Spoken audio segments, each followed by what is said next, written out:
News express ಎಟ್ 6ಗೆ ಸ್ವಾಗತ. ನಾನು ಸೌಮ್ಯ ಹೆಗಡೆ. ತಾಲಿಬಾನ್ ಬಳಿಕ ಕಾಶ್ಮೀರದ ಮೇಲೆ ಉಗ್ರರ ಕೆಂಗಣ್ಣು ಬಿತ್ತ. ತಾಲಿಬಾನಿಗಳ ಉಗ್ರ ಪಡೆ ಜೊತೆ ಮಸೂದ್ ಚರ್ಚಿಸಿದ್ದು ಏನು? ಮಹಾನಗರ ಪಾಲಿಕೆ ಎಲೆಕ್ಷನ್ನಲ್ಲಿ ಕಮಾಲ್ ಮಾಡುತ್ತಾ ಕಮಲ. ಎಲ್ಪಿಜಿ ಬೆಲೆ ದುಬಾರಿ ಆದರೂ ಶಾಸಕ ಮಹಾಶಯರ ಉಡಾಫೆ ಉತ್ತರ ಹೇಗಿತ್ತು? ಇದೆಲ್ಲವನ್ನ ನೋಡೋಣ ನ್ಯೂಸ್ ಎಕ್ಸ್‌ಪ್ರೆಸ್ನಲ್ಲಿ.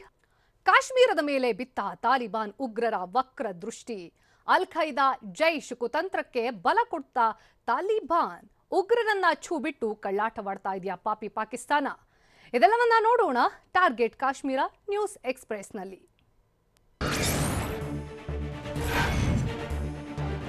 ಕಾಶ್ಮೀರ ವಿಚಾರಕ್ಕೆ ತಲೆ ಹಾಕಲ್ಲ ಎಂದ ತಾಲಿಬಾನ್ ಯೂ ಟರ್ನ್ ಹೊಡೆದಿದ್ದು ಕಾಶ್ಮೀರದ ಮೇಲೆ ಬಿದ್ದಿದೆ ತಾಲಿಬಾನ್ ಉಗ್ರ ಕಣ್ಣು. ಉಗ್ರರಿಗೆ ಕಾಶ್ಮೀರ ಟಾರ್ಗೆಟ್ ಆಗಿರೋ ಆತಂಕ ಕಾಡ್ತಾ ಇದ್ದು ಅಲ್ ಖೈದಾ ಜೈಷ್ ಕುತಂತ್ರಕ್ಕೆ ತಾಲಿಬಾನ್ ಬಲ ಕೊಡ್ತಾ ಇದೆ. ಕಾಶ್ಮೀರದ ಮುಸ್ಲಿಮರಿಗಾಗಿ ನಾವು ಧ್ವನಿ ಎತ್ತುತ್ತೇವೆ, ಕಾಶ್ಮೀರದ ಮುಸ್ಲಿಮರಿಗಾಗಿ ಧ್ವನಿ ಎತ್ತುವ ಹಕ್ಕು ನಮಗಿದೆ ಅಂತ ತಾಲಿಬಾನ್ ವಕ್ತಾರ ಸುಹೇಲ್ ಶಾಹೀನ್ ಹೇಳಿದ್ದಾನೆ.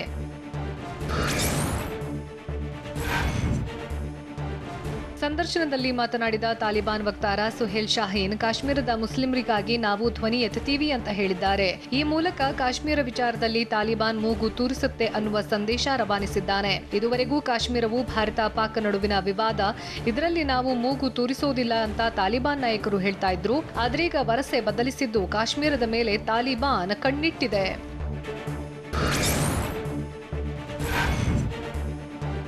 ಅಫ್ಘಾನಿಸ್ತಾನವನ್ನ ಕೈವಶ ಮಾಡಿಕೊಳ್ತಾ ಇದ್ದಂತೆ ತಾಲಿಬಾನ್ಗೆ ಅಭಿನಂದನೆ ಸಲ್ಲಿಸಿದ್ದ ಅಲ್ ಖೈದಾ ಇದೀಗ ತಾಲಿಬಾನ್ ಮುಂದೆ ಕಾಶ್ಮೀರ ವಿಚಾರವನ್ನ ಪ್ರಸ್ತಾಪಿಸಿದೆ. ಕಾಶ್ಮೀರವನ್ನ ಸ್ವಾತಂತ್ರ್ಯಗೊಳಿಸುವ ಅಲ್ ಖೈದಾ ಕರೆ ಕೊಟ್ಟಿದೆ. ಇಸ್ಲಾಂ ವೈರಿಗಳಿಂದ ಕಾಶ್ಮೀರವನ್ನ ಸ್ವತಂತ್ರಗೊಳಿಸಬೇಕು ಅನ್ನುವ ತಾಲಿಬಾನ್ ನಾಯಕರಿಗೆ ಬರೆದಿರುವ ಪತ್ರದಲ್ಲಿ ಅಲ್ ಖೈದಾ ಉಲ್ಲೇಖ ಮಾಡಿದೆ. ಅಲ್ ಖೈದಾ ತಾಲಿಬಾನ್ಗೆ ಸದ್ಯ ಕಾಶ್ಮೀರವೇ ಟಾರ್ಗೆಟ್ ಆದಂತಿದೆ.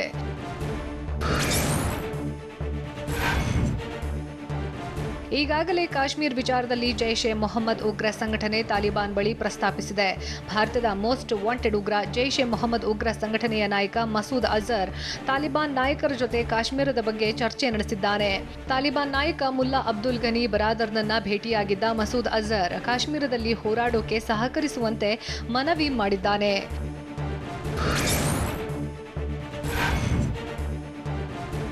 ನೇರ ಹಣಾಹಣಿಯಲ್ಲಿ ಸೋತಿರೋ ಪಾಕಿಸ್ತಾನ ಇದೀಗ ನೇರ ಯುದ್ಧಕ್ಕೆ ಇಳಿಯದೆ ಪರೋಕ್ಷ ಯುದ್ಧಕ್ಕೆ ಪ್ಲಾನ್ ಮಾಡ್ತಿದೆ. ಕಾಶ್ಮೀರ ವಶಕ್ಕೆ ಪಡೆಯೋಕೆ 3 ಬಾರಿ ಯುದ್ಧ ನಡೆಸಿರೋ ಪಾಕಿಸ್ತಾನಕ್ಕೆ 3 ಬಾರಿಯೂ ಗೆಲುವು ಸಿಕ್ಕಿಲ್ಲ. ಹೀಗಾಗಿ ಭಾರತದ ವಿರುದ್ಧ ಪರೋಕ್ಷ ಯುದ್ಧಕ್ಕೆ ಪಾಕ್ ತಂತ್ರ ರೂಪಿಸ್ತಾ ಇದ್ದು ಭಾರತದ ವಿರುದ್ಧ ಉಗ್ರರನ್ನ ಎತ್ತಿ ಕಟ್ತಾ ಇದೆ.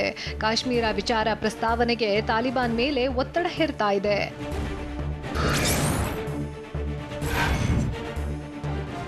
ಆಫ್ಘನ್ ತಾಲಿಬಾನ್ ಕೈವಶ ಆಗ್ತಾ ಇದ್ದಂತೆ ಪಾಕಿಸ್ತಾನ ಕುತಂತ್ರ ಮಾಡ್ತಾ ಇದ್ದು ಕಾಶ್ಮೀರದಲ್ಲಿ ಶಾಂತಿ ಕದಡಲು ಪಾಕ್ನ ಐಎಸ್ಐ ಕುಮ್ಮಕ್ಕು ಕೊಡ್ತಾ ಇದೆ. ಪಾಕ್ ಗುಪ್ತಚರ ದಳ ಉಗ್ರ ಸಂಘಟನೆಯನ್ನ ಎತ್ತಿ ಕಟ್ತಿದೆ. ತಾನು ಪೋಷಿಸ್ತಾ ಇದ್ದ ಉಗ್ರ ಸಂಘಟನೆಯನ್ನ ಪಾಕಿಸ್ತಾನ ಛೂ ಬಿಟ್ಟಿದ್ದು ಉಗ್ರ ಸಂಘಟನೆ ಮೂಲಕ ಕಾಶ್ಮೀರದ ಶಾಂತಿ ಭಂಗ ಕದಡೋದು ಐಎಸ್ಐ ಪ್ಲಾನ್ ಆದಂತಿದೆ. ಹೀಗಾಗಿ ಕಾಶ್ಮೀರದ ಮೇಲೆ ಪಾಕಿಸ್ತಾನ ಬೆಂಬಲಿತ ಉಗ್ರರು ದಾಳಿ ಮಾಡುವ ಸಾಧ್ಯತೆ ಇದೆ.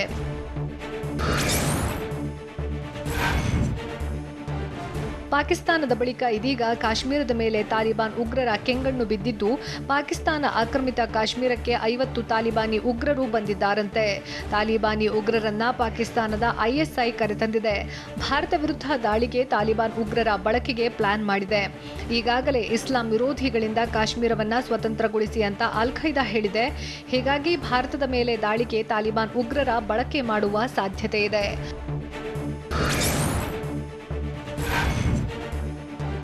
ಅಫ್ಘಾನಿಸ್ತಾನವನ್ನ ಕಬ್ಜಾ ಮಾಡಿಕೊಂಡಿರೋ ತಾಲಿಬಾನ್ಗೆ ಪಂಜಶೀರ್ ಪ್ರಾಂತ್ಯವನ್ನ ಕೈವಶ ಮಾಡಿಕೊಳ್ಳೋದು ಇನ್ನೂ ಆಗಿಲ್ಲ. ಹೀಗಾಗಿ ಪಂಜಶೀರ್ ಪ್ರಾಂತ್ಯದ ಬಳಿ ತಾಲಿಬಾನಿ ಉಗ್ರರು ಸಭೆ ಮಾಡಿದ್ದು ದಾಳಿಯ ಮಾತುಕತೆಯನ್ನ ನಡೆಸಿದ್ದಾರೆ. 100ಕ್ಕೂ ಹೆಚ್ಚು ತಾಲಿಬಾನಿ ಉಗ್ರರು ಸಭೆಯಲ್ಲಿ ಭಾಗಿಯಾಗಿದ್ರು.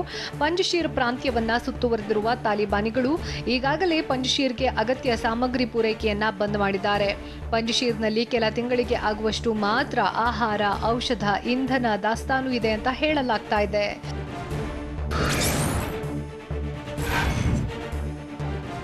ಅಫ್ಘಾನಿಸ್ತಾನದ ತಾಲಿಬಾನ್ ನೂತನ ಸರ್ಕಾರಕ್ಕೆ ಅಬ್ದುಲ್ ಗನಿ ಬಾರ್ದರ್ ನೇತೃತ್ವವಿರುವ ಸಾಧ್ಯತೆ ಇದೆ.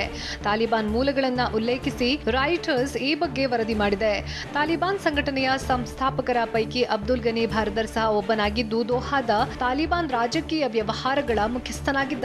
2008 ರಿಂದ 2018ರವರೆಗೆ ಪಾಕ್ ಜೈಲಿನಲ್ಲಿ ಬಂಧಿಯಾದ ಬಳಿಕ ಅಮೆರಿಕ ಸೂಚನೆ ಮೇರೆಗೆ ಜೈಲಿನಿಂದ ಬಿಡುಗಡೆಯಾಗಿದ್ದ ಅಬ್ದುಲ್ ಘನಿ ಬಾರ್ದರ್ ಅಮೆರಿಕ ಜೊತೆ ಶಾಂತಿ ಸಂಧಾನ ಮಾತುಕತೆಯನ್ನು ನಡೆಸಿದ್ದ.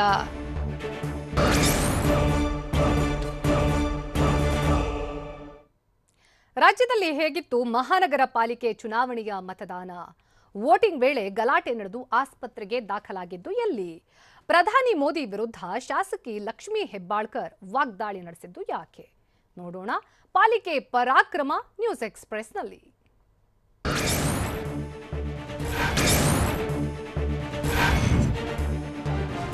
ಬಿಜೆಪಿ ಮತ್ತು ಪ್ರಧಾನಿ ಮೋದಿ ವಿರುದ್ಧ ಕೈ ಶಾಸಕಿ ಲಕ್ಷ್ಮೀ ಹೆಬ್ಬಾಳ್ಕರ್ ವಾಗ್ದಾಳಿ ನಡೆಸಿದರು. ಬೆಳಗಾವಿಯಲ್ಲಿ ಮಾತನಾಡಿದ ಲಕ್ಷ್ಮೀ ಹೆಬ್ಬಾಳ್ಕರ್, ಬೂತ್ ಸಂಖ್ಯೆ 45ರಲ್ಲಿ ಮೋದಿ ಅವರ ಗುರುತಿನ ಚೀಟಿ ಹಿಡಿದುಕೊಂಡು ಬಂದು ವೋಟ್ ಮಾಡ್ತಿದ್ದಾರೆ. ಬಿಜೆಪಿಯವರಿಗೆ ಕಾಮನ್ ಸೆನ್ಸ್ ಇಲ್ಲ. ಮೋದಿ ಅವರ ಚೀಟಿ ಕೊಡ್ತಿದ್ದಾರೆ ಅಂದ್ರೆ ಚುನಾವಣೆಯಲ್ಲಿ ಬಿಜೆಪಿಯವರು ಹೆದರಿದ್ದಾರೆ. ಮಾಜಿ ಮೇಯರ್ ಆಗಿದ್ದವರು ಬಸಪ್ಪ ಚಿಕ್ಕಲಿದ್ದೀನಿ, ನಿಮ್ಗೆ ನಾಚಿಕೆ ಆಗಲ್ವಾ ಅಂತ ಲಕ್ಷ್ಮೀ ಹೆಬ್ಬಾಳ್ಕರ್ ಗುಡುಗಿದ್ರು.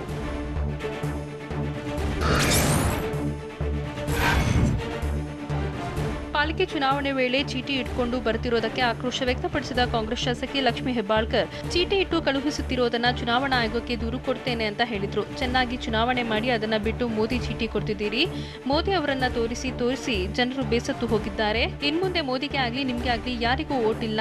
ಏನೇ ಇದ್ರೂ ಅಭಿವೃದ್ಧಿಗೆ ವೋಟ್ ಅಂತ ಶಾಸಕಿ ಲಕ್ಷ್ಮೀ ಹೆಬ್ಬಾಳ್ಕರ್ ಹೇಳಿದ್ರು.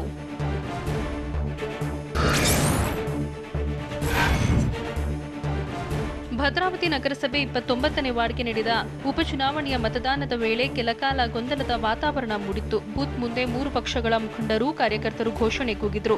ಇದರಿಂದ ಕೆಲ ನಿಮಿಷ ಬೂತ್ ಮುಂದೆ ಗೊಂದಲದ ವಾತಾವರಣ ಉಂಟಾಗಿತ್ತು. ಭದ್ರಾವತಿ ನಗರದ ಜಯಶ್ರೀ ಸರ್ಕಲ್ ಬಳಿ ಇರುವ ಮತಗಟ್ಟೆ ಬಳಿ ಬಿಜೆಪಿ ಕಾರ್ಯಕರ್ತರು ಜೈ ಶ್ರೀರಾಮ್ ಅಂತ ಘೋಷಣೆ ಕೂಗಿದ್ರು. ಈ ವೇಳೆ ಕಾಂಗ್ರೆಸ್ ಮತ್ತು ಜೆಡಿಎಸ್ ಕಾರ್ಯಕರ್ತರು ಕೂಡ ಏಕಾಏಕಿ ಘೋಷಣೆ ಕೂಗಿದ್ರಿಂದ ಮತದಾರರು ಗೊಂದಲಕ್ಕೆ ಒಳಗಾಗಿದ್ರು.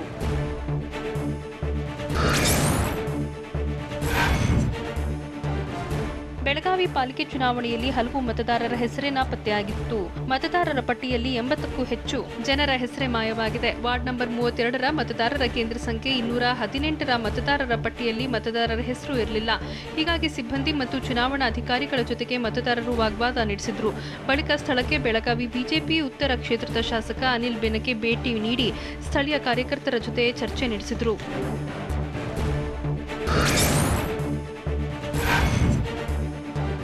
ಕಲಬುರಗಿ ನಗರದ ಫಾತಿಮಾ ಶಾಲೆಯಲ್ಲಿ ನಕಲಿ ಮತದಾನ ಆಗಿರುವ ಆರೋಪ ಎದುರಾಗಿದೆ. ವಾರ್ಡ್ ನಂಬರ್ 22ರ ಬೂತ್ ನಂಬರ್ 184ರಲ್ಲಿ ನಕಲಿ ಮತದಾನ ನಡೆದಿದೆ ಅಂತ ಆಪ್ ಅಭ್ಯರ್ಥಿ ವಿರುದ್ಧ ಎಐಎಂಐಎಂ ಅಭ್ಯರ್ಥಿ ಆರೋಪಿಸಿದ್ದಾರೆ. ಆಪ್ ಅಭ್ಯರ್ಥಿ ಮೊಹಮ್ಮದ್ ಸಿರಾಜುದ್ದೀನ್ ಬೇರೆ ವಾರ್ಡ್ನಲ್ಲಿರೋ ಮತದಾರರನ್ನ ಕರ್ಕೊಂಡು ಬಂದಿದ್ದಾರಂತೆ. ಹೀಗಾಗಿ ನಕಲಿ ಮತದಾರರಿಗೆ ಮತ ಚಲಾಯಿಸೋಕೆ ಸಿಬ್ಬಂದಿ ಅವಕಾಶ ನೀಡಲಿಲ್ಲ.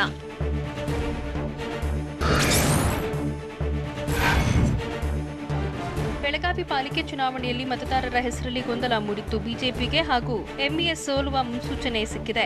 ಹೀಗಾಗಿ ಮರು ಚುನಾವಣೆ ಮಾಡ್ತಿದ್ದಾರೆ ಅಂತ ವಾರ್ಡ್ ನಂಬರ್ 32ರ ಕಾಂಗ್ರೆಸ್ ಅಭ್ಯರ್ಥಿ ಅನಂತಕುಮಾರ ವ್ಯಾಕೋಡ ಹೇಳಿದ್ದಾರೆ. ಒಂದು ವಾರ್ಡ್ನಲ್ಲಿ ಹೆಸರು ಇರದಿದ್ದರೂ ಪಕ್ಕದ ವಾರ್ಡ್ನಲ್ಲಿ ಹೆಸರು ಇರ್ತದೆ. ದಯವಿಟ್ಟು ಎಲ್ಲ ಮತದಾರರು ಮತ ಹಾಕಬೇಕು ಅಂತ ಮನವಿ ಮಾಡಿದ್ರು.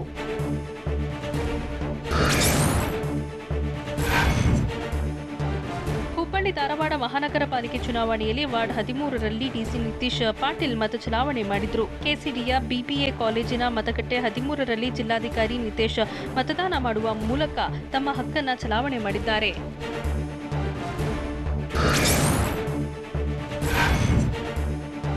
ಹುಬ್ಬಳ್ಳಿ ಧಾರವಾಡ ಮಹಾನಗರ ಪಾಲಿಕೆ ಚುನಾವಣೆಯಲ್ಲಿ ಕೇಂದ್ರ ಸಚಿವ ಪ್ರಹ್ಲಾದ್ ಜೋಶಿ ಕೂಡ ಮತ ಚಲಾಯಿಸಿದ್ದಾರೆ.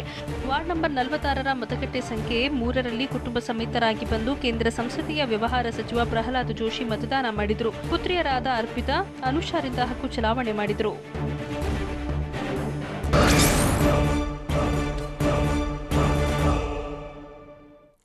ಬಿಜೆಪಿ ಜನಾಶೀರ್ವಾದ ಯಾತ್ರೆ ಕೊರೋನಾಗೆ ಆಶೀರ್ವಾದ ಯಾತ್ರೆ ರೀತಿ ಆಗಿದ್ದು ಹೇಗೆ?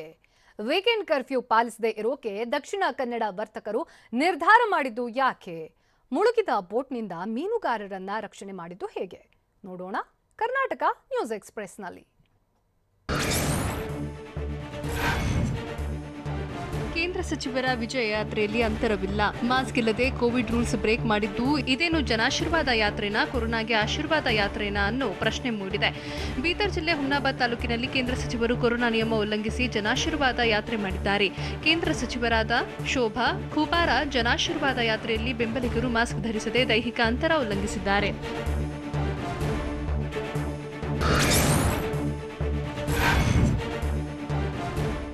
ಜನಾಶೀರ್ವಾದ ಯಾತ್ರೆ ಹೆಸರಲ್ಲಿ ಜನ ಸೇರಿದ್ದನ್ನ ನಾನು ಒಪ್ಪಲ್ಲ ಅಂತ ಸಚಿವ ಕೆಎಸ್ ಈಶ್ವರಪ್ಪ ಹೇಳಿದ್ದಾರೆ. ಶಿವಮೊಗ್ಗದಲ್ಲಿ ಮಾತನಾಡಿದ ಅವರು, ಜನಾಶೀರ್ವಾದ ಯಾತ್ರೆ ಹೆಸರಲ್ಲಿ ಜನ ಸೇರಿದ್ದನ್ನ ನಾನು ಒಪ್ಪಲ್ಲ ಅನ್ನೋದನ್ನ ತುಂಬಾ ಸ್ಪಷ್ಟವಾಗಿ ಬಿಜೆಪಿಯ ಮಂತ್ರಿಯಾಗಿ ಹೇಳ್ತಿದ್ದೇನೆ ಅಂತ ತಿಳಿಸಿದರು.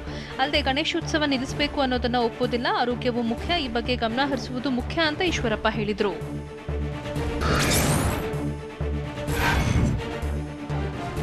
ಮಹಾನಗರ ಪಾಲಿಕೆಯಲ್ಲೂ ಬಿಜೆಪಿ ಅಧಿಕಾರ ಹಿಡಿಯಲಿದೆ ಅಂತ ಗ್ರಾಮೀಣ ಅಭಿವೃದ್ಧಿ ಸಚಿವ ಕೆಎಸ್ ಈಶ್ವರಪ್ಪ ಭವಿಷ್ಯ ನುಡಿದಿದ್ದಾರೆ. ಕಲಬುರಗಿ, ಹುಬ್ಬಳ್ಳಿ, ಧಾರವಾಡ, ಬೆಳಗಾವಿ ಭಾಗದಲ್ಲಿ ಸಂಚಾರ ಮಾಡಿದ್ದೇನೆ. ಹೀಗಾಗಿ 3 ಪಾಲಿಕೆಯಲ್ಲೂ ಬಿಜೆಪಿ ಅಧಿಕಾರ ಏರಲಿದೆ.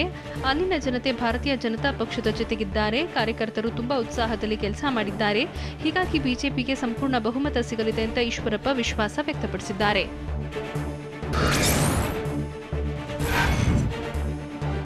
ನಿವಾಸ ಹಂಚಿಕೆಯಾದ ವಿಚಾರಕ್ಕೆ ವಿಧಾನ ಪರಿಷತ್ ಸಭಾಪತಿ ಬಸವರಾಜ ಹೊರಟ್ಟಿ ಅಸಮಾಧಾನ ಹೊರಹಾಕಿದ್ದಾರೆ. ಹುಬ್ಬಳ್ಳಿಯಲ್ಲಿ ಮಾತನಾಡಿದ ಅವರು, 1 ವರ್ಷ ಕಳೆದರೂ ಸರ್ಕಾರ ನಿವಾಸ ಹಂಚಿಕೆ ಮಾಡಿಲ್ಲ. ನಿವಾಸ ನೀಡಲು ಕೋರಿ ಈಗಾಗಲೇ 7 ಪತ್ರ ಬರೆದಿದ್ದೇನೆ. ನಾನು ಭಿಕ್ಷೆ ಬೇಡುತ್ತಿಲ್ಲ, ಕೊಟ್ಟರೆ ಕೊಡಲಿ, ಬಿಟ್ರೆ ಬಿಡ್ಲಿ ಅಂತ ಹೇಳಿದ್ರು. ಅಲ್ಲದೆ ನಾನು ಇನ್ಮುಂದೆ ಸರ್ಕಾರದ ಬಳಿ ನಿವಾಸ ನೀಡಲು ಕೇಳಲ್ಲ. ಸರ್ಕಾರಕ್ಕೆ ನನ್ನ ಕೊನೆಯ ಪತ್ರ ಎಂದು ಹೊರಟ್ಟಿ ಬೇಸರ ವ್ಯಕ್ತಪಡಿಸಿದರು. ದಾವಣಗೆರೆ ಜಿಲ್ಲೆ ಹೊನ್ನಾಳಿಯ ಹಿರೇಕಲ್ಮಠದಲ್ಲಿ ಕೆಂಡ ಹಾಯುವ ವೇಳೆ ಭಕ್ತನೊಬ್ಬ ಆಯತಪ್ಪಿ ಬಿದ್ದಿದ್ದಾನೆ. ಶ್ರಾವಣ ಮಾಸದ ಕೊನೆ ಶುಕ್ರವಾರವಾಗಿದ್ದರಿಂದ ಗ್ರಾಮದಲ್ಲಿ ಚೆನ್ನಪ್ಪ ಸ್ವಾಮಿ ರಥೋತ್ಸವ ನಡೆಸಲಾಗುತ್ತೆ. ರಥೋತ್ಸವದ ವೇಳೆ ವೀರಭದ್ರೇಶ್ವರ ಸ್ವಾಮಿ ಕೆಂಡದಾರ್ಚನೆ ಹಮ್ಮಿಕೊಳ್ಳಲಾಗುತ್ತೆ. ಅದರಂತೆ ಪಲ್ಲಕ್ಕಿಯಲ್ಲಿ ದೇವರನ್ನ ಹೊತ್ತು ಕೆಂಡ ಹಾಯುವಾಗ ಭಕ್ತನೊಬ್ಬ ಕೆಂಡದಲ್ಲಿ ಬೀಳೋದ್ರಿಂದ ಸ್ವಲ್ಪದರಲ್ಲೇ ಬಚಾವಾಗಿದ್ದಾನೆ. ಕೋವಿಡ್ ನಿಯಮ ಮೀರಿ ಭಕ್ತರು ಕೆಂಡದಾರ್ಚನೆ ಹಮ್ಮಿಕೊಂಡಿದ್ರು.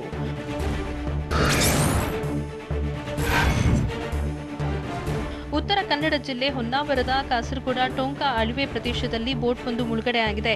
ಮೀನುಗಾರಿಕೆಗೆ ತೆರಳಿದ್ದ ವೇಳೆ ಬೋಟ್ ಸಮುದ್ರದಲ್ಲಿ ಮುಳುಗಿತ್ತು. ಈ ವೇಳೆ ಬೋಟ್ನಲ್ಲಿ ಸಿಲುಕಿದ್ದ 6 ಜನ ಮೀನುಗಾರರನ್ನ ಕರಾವಳಿ ಕಾವಲು ಪಡೆ ಸ್ಥಳೀಯರು ರಕ್ಷಿಸಿ ಕರೆ ತಂದಿದ್ದಾರೆ. ತಾಂತ್ರಿಕ ದೋಷದಿಂದಾಗಿ ಬೋಟ್ ಮುಳುಗಿದ್ದು ಲಕ್ಷಾಂತರ ರೂಪಾಯಿ ಹಾನಿ ಸಂಭವಿಸಿದೆ.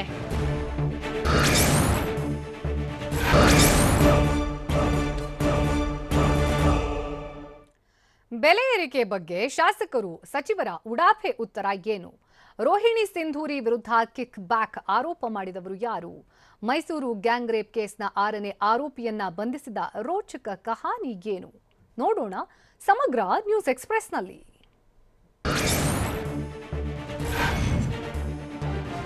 ಬೆಲೆ ಏರಿಕೆ ವಿಚಾರವಾಗಿ ಬಿಜೆಪಿ ನಾಯಕರು ಉಡಾಫೆಯಾಗಿ ವರ್ತಿಸಿದ್ದು ಬೇಜವಾಬ್ದಾರಿ ಹೇಳಿಕೆ ನೀಡಿದ್ದಾರೆ. ಇಂಧನ ಬೆಲೆ, ಎಲ್ಪಿಜಿ ಸಿಲಿಂಡರ್ ಬೆಲೆ ಏರಿಕೆ ವಿಚಾರವಾಗಿ ಪ್ರತಿಕ್ರಿಯೆ ನೀಡಿರುವ ಸಚಿವ ನಾರಾಯಣಗೌಡ, ನಿಜವಾದ ಗ್ಯಾಸ್ ಬಳಕೆದಾರರು ಯಾರೂ ಬೀದಿಗೆ ಬಂದಿಲ್ಲ, ಬೀದಿಗೆ ಬಂದಿರುವವರು ರಾಜಕಾರಣಿಗಳು ಅಂತ ಹೇಳಿದ್ದಾರೆ. ಅಲ್ಲದೆ ಬೆಲೆ ಏರಿಕೆ ಆಗುತ್ತಿದೆ ಅನ್ನೋದು ಎಲ್ಲರಿಗೂ ಗೊತ್ತಿದೆ, ಆದರೆ ಇಲ್ಲಿ ರಾಜಕಾರಣ ಮಾಡಲಾಗುತ್ತಿದೆ, ಒಂದು ಡ್ರಾಮಾ ನಡೀತಾ ಇದೆ ಅಂತ ಬೇಜವಾಬ್ದಾರಿ ಹೇಳಿಕೆ ಕೊಟ್ಟಿದ್ದಾರೆ.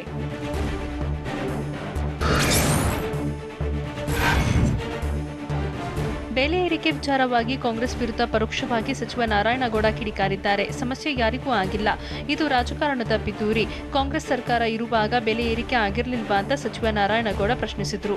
ಬೆಲೆ ಏರಿಕೆ ಏರಿಳಿತ ಆಗುತ್ತಲೇ ಇರುತ್ತೆ, ಇಂಧನ ಬೆಲೆ ಫ್ಲೆಕ್ಸಿಬಲ್ ಇರುತ್ತೆ. ಶಾಸಕರದ್ದು ಸಚಿವರದ್ದು ವೇತನ ಹೆಚ್ಚಳ ಆಗಿಲ್ಲ, ನಾವು ಕೇಳಿಲ್ಲ. ಶಾಸಕರಿಗೂ ಡೀಸೆಲ್ ಪೆಟ್ರೋಲ್ ಖರ್ಚು ಇರುತ್ತೆ ಅಂತ ಬೆಂಗಳೂರಿನಲ್ಲಿ ಸಚಿವ ನಾರಾಯಣಗೌಡ ಹೇಳಿದ್ದಾರೆ.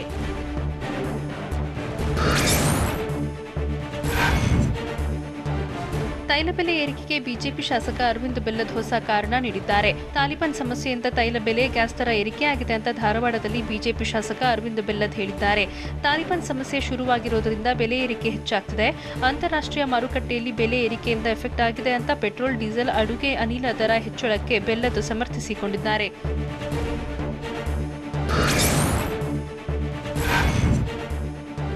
ಐಎಎಸ್ ಅಧಿಕಾರಿ ರೋಹಿಣಿ ಸಿಂಧೂರಿ ವಿರುದ್ಧ ಶಾಸಕ ಸಾರಾ ಮಹೇಶ್ ಕಿಕ್ಬ್ಯಾಕ್ ಆರೋಪ ಮಾಡಿದ್ದಾರೆ. ಪ್ಲಾಸ್ಟಿಕ್ ಮುಕ್ತ ಮಾಡುವ ಯೋಜನೆಯಲ್ಲಿ ಅಕ್ರಮ ನಡೆದಿದ್ದು, ಬ್ಯಾಗ್ ಖರೀದಿಯಲ್ಲಿ ವ್ಯಾಪಕ ಅಕ್ರಮ ಮಾಡಿದ್ದಾರೆ ಅಂತ ಸಾರಾ ಮಹೇಶ್ ಹೇಳಿದ್ದಾರೆ. ಪಾಲಿಕೆಗೆ ಅಂದಾಜು 1.5 ಕೋಟಿ, ಪುರಸಭೆಗೆ ತಲಾ 10 ಲಕ್ಷ, ಗ್ರಾಮ ಪಂಚಾಯಿತಿಗಳಿಗೆ ತಲಾ 2 ಲಕ್ಷ ಹಣ ಉಪಯೋಗಿಸಬೇಕಿತ್ತು. ಆದರೆ ಇವರ ಎಲ್ಲ ಅಧಿಕಾರವನ್ನು ರೋಹಿಣಿ ಸಿಂಧೂರಿ ಮೊಟಕುಗೊಳಿಸಿದ್ದಾರೆ ಅಂತ ಸಾರಾ ಮಹೇಶ್ ಆರೋಪಿಸಿದ್ದಾರೆ.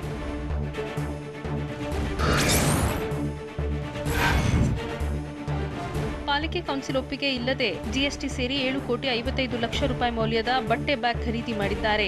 ಆದರೆ ಅದರ ವಾಸ್ತವ್ಯ ಬೆಲೆ 1,47,15,000 ಮಾತ್ರ ಅಂತ ಸಾರಾ ಮಹೇಶ್ ಹೇಳಿದ್ದಾರೆ. ಬ್ಯಾಗ್ ಖರೀದಿಯಲ್ಲೇ 6 ಕೋಟಿ ಕಿಕ್ ಬ್ಯಾಕ್ ಪಡೆದಿದ್ದು ಇನ್ನು ಮಸ್ತಕ ಅಭಿಷೇಕದಲ್ಲಿ ಎಷ್ಟು ಅಕ್ರಮ ಆಗಿರಬಹುದು ಅಂತ ಸಾರಾ ಮಹೇಶ್ ಪ್ರಶ್ನಿಸಿದ್ರು. ಅಲ್ಲದೆ ರೋಹಿಣಿ ಸಿಂಧೂರು ವಿರುದ್ಧ ತಕ್ಷಣಕ್ಕೆ ಕ್ರಮ ಕೈಗೊಳ್ಳಬೇಕು, ಇಲ್ಲದಿದ್ದರೆ ಮುಖ್ಯ ಕಾರ್ಯದರ್ಶಿಗಳ ಕಚೇರಿ ಮುಂದೆ ಧರಣಿ ಮಾಡ್ತೇನೆ ಅಂತ ಅವರು ಎಚ್ಚರಿಕೆ ನೀಡಿದ್ದಾರೆ.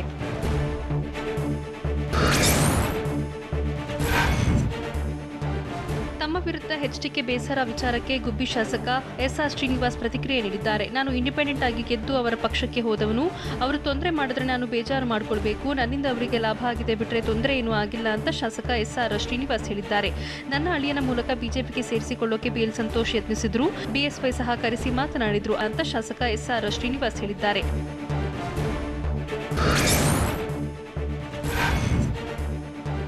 ಮೈಸೂರಿನಲ್ಲಿ ನಡೆದಿದ್ದ ಗ್ಯಾಂಗ್ ರೇಪ್ ಕೇಸ್ಗೆ ಟ್ವಿಸ್ಟ್ ಸಿಕ್ತಿದ್ದು, ಪ್ರಕರಣದ 6ನೇ ಆರೋಪಿಯನ್ನ ಬಂಧಿಸಿದ್ದೇ ರೋಚಕವಾಗಿದೆ. ಥೇಟ್ ಸಿನಿಮಾ ಸ್ಟೈಲ್ನಲ್ಲಿ ಆರೋಪಿಯನ್ನ ಪೊಲೀಸರು ಕೆಡ್ಡಾಗೆ ಕೆಡವಿದ್ದು ಬಹಿರಂಗವಾಗಿದೆ.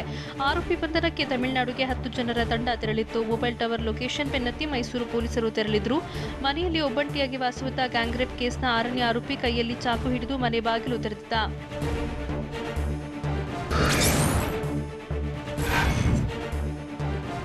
ಗ್ಯಾಂಗ್ ರೇಪ್ ಕೇಸ್ನ 6ನೇ ಆರೋಪಿಯ ಮನೆ ಕದ ತಟ್ಟಿದ ಕಾಕಿ ಟೀಮ್ಗೆ ಆರೋಪಿ ತೀವ್ರ ಪ್ರತಿರೋಧ ವ್ಯಕ್ತಪಡಿಸಿದ್ದ. ಚಾಕು ಹಿಡಿದುಕೊಂಡೇ ಮನೆ ಬಾಗಿಲು ತೆರೆದಿದ್ದ ಆರೋಪಿ ಬಳಿಕ ಮೈಸೂರು ಪೊಲೀಸರ ಮೇಲೆ ಹಲ್ಲೆಗೆ ಯತ್ನಿಸಿದ್ದ. ಕೂಡಲೇ ಅಲರ್ಟ್ ಆಗಿ ಆರೋಪಿಯನ್ನ ಸುತ್ತುವರೆದಿದ್ದ ಪೊಲೀಸರು ಆರೋಪಿಯನ್ನ ಲಾಕ್ ಮಾಡಿ ಕೈಯಲ್ಲಿದ್ದ ಚಾಕು ವಶಕ್ಕೆ ಪಡೆದಿದ್ರು. ಬಳಿಕ ಮನೆಯಲ್ಲಿದ್ದ ಮಾರಕಾಸ್ತ್ರ, ಮದ್ಯದ ಬಾಟಲಿಗಳನ್ನ ಜಪ್ತಿ ಮಾಡಿದ್ರು.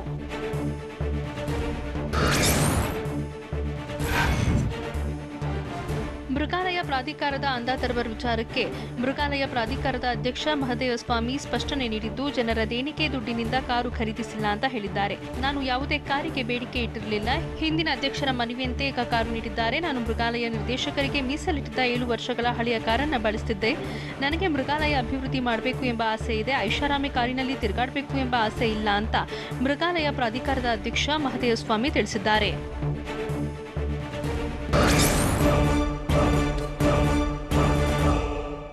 ಸೂಟ್ಕೇಸ್ ಸಂಸ್ಕೃತಿ ಜೆಡಿಎಸ್ ಪಕ್ಷದ್ದು ಅಂತ ಆರೋಪಿಸಿದ್ದು ಯಾರು? ನಾವು ಯಡಿಯೂರಪ್ಪ ಅವರನ್ನ ಕಡೆಗಣಿಸಿಯೇ ಇಲ್ಲ ಅಂತ ಹೇಳಿದ್ದು ಯಾರು? ಜೂನಿಯರ್ ಚಿರಂಜೀವಿ ಸರ್ಜಾ ನಾಮಕರಣ ಕಾರ್ಯಕ್ರಮ ಹೇಗಿತ್ತು ನೋಡೋಣ ಬೆಂಗಳೂರು ನ್ಯೂಸ್ ಎಕ್ಸ್‌ಪ್ರೆಸ್‌ನಲ್ಲಿ.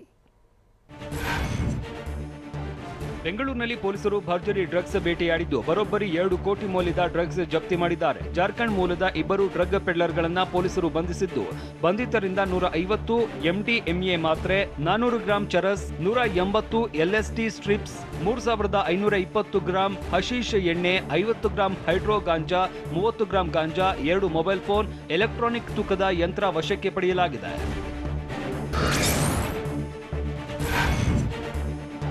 ಟೋಕಿಯೋ ಒಲಿಂಪಿಕ್ಸ್ನ ರಾಜ್ಯದ ಕ್ರೀಡಾಪಟುಗಳಿಗೆ ಸನ್ಮಾನಿಸಲಾಯಿತು. ರಾಜಭವನದ ಗಾಜಿನ ಮನೆಯಲ್ಲಿ ಆಯೋಜಿಸಲಾಗಿದ್ದ ಸಮಾರಂಭದಲ್ಲಿ ರಾಜ್ಯಪಾಲ ಥಾವರ್ಚಂದ್ ಗೆಹ್ಲೋಟ್ ಸನ್ಮಾನಿಸಿದರು. ರಾಜ್ಯದ 3 ಕ್ರೀಡಾಪಟು, ಓರ್ವ ತರಬೇತುದಾರರಿಗೆ ಸನ್ಮಾನಿಸಿದರು. ಕಾರ್ಯಕ್ರಮದಲ್ಲಿ ಮುಖ್ಯಮಂತ್ರಿ ಬಸವರಾಜ ಬೊಮ್ಮಾಯಿ, ಕ್ರೀಡಾ ಸಚಿವ ಕೆಸಿ ನಾರಾಯಣಗೌಡ ಉಪಸ್ಥಿತರಿದ್ದರು.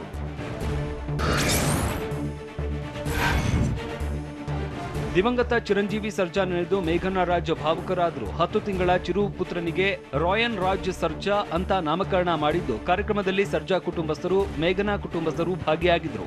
ಇದೇ ವೇಳೆ ಮಾತನಾಡಿದ ಮೇಘನಾ ರಾಜ್, ಜೂನಿಯರ್ ಚಿರುಗೆ ಏನು ಹೆಸರಿಡಬೇಕು ಅಂತ ಗೊತ್ತಿರಲಿಲ್ಲ. ಚಿರು ನನ್ನ ಪಾಲಿಗೆ ರಾಜ, ರಾಯನ್ ಅಂದ್ರೆ ಯುವರಾಜ ಅಂತ ಹೇಳಿದ್ರು. ನಮ್ಮ ಜೀವನದಲ್ಲಿ ಕತ್ತಲೆ ತುಂಬಿತ್ತು. ರಾಯನ್ ನಮಗೆ ಸ್ವರ್ಗದ ಬಾಗಿಲು ತೆಗೆಸಿದ್ದಾನೆ, ನಮಗೆ ಖುಷಿ ಕೊಟ್ಟಿದ್ದಾನೆ ಅಂತ ಮೇಘನಾ ತಿಳಿಸಿದ್ರು.